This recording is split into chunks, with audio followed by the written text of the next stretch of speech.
What's up sa inyo mga idol?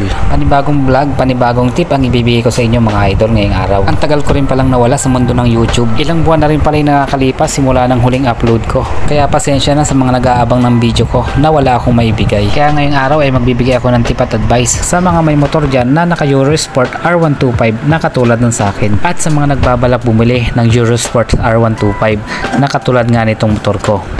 Napunta ka nga dito sa video ko kasi interesado kang malaman ang mga nagiging issue ng motor na to. Kasi gusto mong malaman kung matibay nga ito at karapat dapat nga babilhin. Kaya nga bago natin simulan yung topic, kung bago ka pa lang sa channel ko at hindi ka pa nga nakasubscribe, pindutin mo na yung subscribe button sa baba.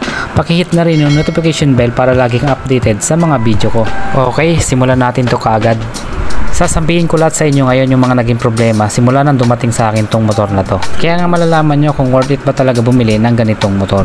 Baka sabihin na naman ng iba, euro lang yan, ayoko nyan, pangit yan. Base nga sa paggamit ko at ngayon ay 1 taon na sa akin, eto nga yung na-experience ko simula nga nang nabili ko to. Second hand nga pala nung nabili ko to sa mga hindi pa nakakaalam at ako nga ang second owner nito.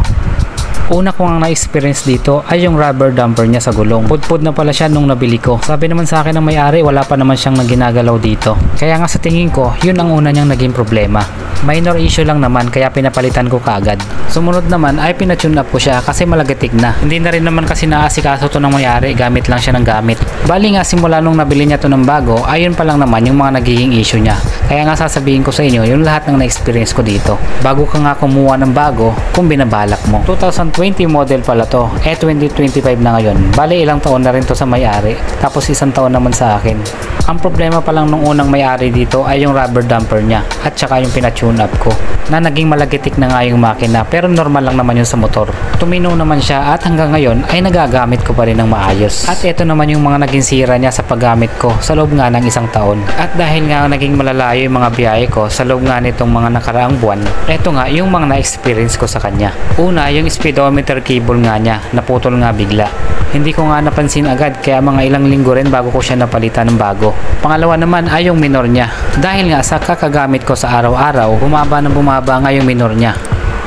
Hindi ko nga yun napansin agad at ang akala ko ay malala na yung sira niya. Biruin mo yon, yung sa kakatigil ko ay bigla-bigla na lang siyang namamatay at wala nga akong idea kung ano yung problema nito. Yun lang naman ang pinakamalalang nangyari sa akin. Kasi kinabahan na ako, bigla-biglang tumitigil habang nasa biyahe ka. Kada brake mo ng motor ay biglang-biglang namamatay nga yung makina. Kaya nga sa mga wala pang idea dyan, alam nyo na ngayon kung bakit nangyari yon. Madali lang naman mag-adjust kasi may butas na yung pinaka-play rings doon sa gilid ng motor natin.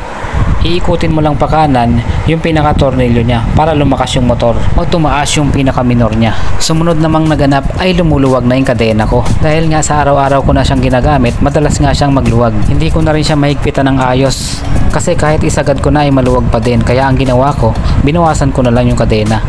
At dahil nga sa kaluwagan ng kadena ko ay bumabangga na rin sa pinaka-center stand ng motor ko. Problema din kasi yung center stand, parang sumagad na siya sa kadena. Kaya lagi na lang siyang sumasabit ganon. Kaya ginawan ko na lang na solusyon. Ang sumunod namang nangyari ay madalas na lumuluwag yung pinaka-nut ng tambucho ko. Kaya madalas ko siyang hinihigpitan.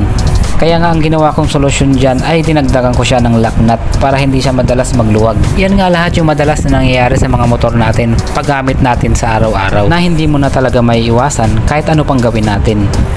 Pero may mga solusyon naman para dyan kaya hindi na tayo problema. Ang pinakamahalaga naman ay ang makina ng ating motor. Yun ang dapat nating ingatan para hindi siya masira agad. Ang payo ko lang naman dyan ay lagi natin siyang i-change oil o dapat alaga talaga sa langis para nga tumagal ang buhay ng ating mga motor. Ito naman ang masasabi ko sa Euro Motors. The best nga ang ganitong motor. Sa experience ko lang kahit hindi siya branded katulad nga ng Suzuki, Honda o ang Yamaha na motor. Basta alaga mo lang siya sa langis, hindi ka talaga ipapahiya nito. Parang bago pa nga rin at malakas pa rin manakbo. Sabi nga sa akin ng mekaniko, sariwa pa raw yung makina ko at ang ganda pa nga raw ng tunog. Kaya nga sa mga nagsasabi na pangit daw yung ganitong motor at hindi nga raw branded, i-experience nyo muna para malaman nyo. Kaya nga sa mga walang kakayang bumili ng branded, eto nga yung sinasuggest ko sa inyo. Bukod nga sa maaasahan napakatibay pa nga ng makina. Yung mga issue nga na sinabi ko kanina ay mga minor lang naman yon at kayang-kaya naman nating solusyonan. Kaya nga kung nagbabalak kang kumuha o bumili ng bago, para sa akin lang sulit na to para sa'yo kung di mo nga kayang bumili ng mga branded na motor. Nasa pag-aalaga naman yan kung gusto mo nga tumagal ang motor mo. Hindi ko rin naman sinasabi sa inyo na bumili o kumuha kayo ng ganitong motor.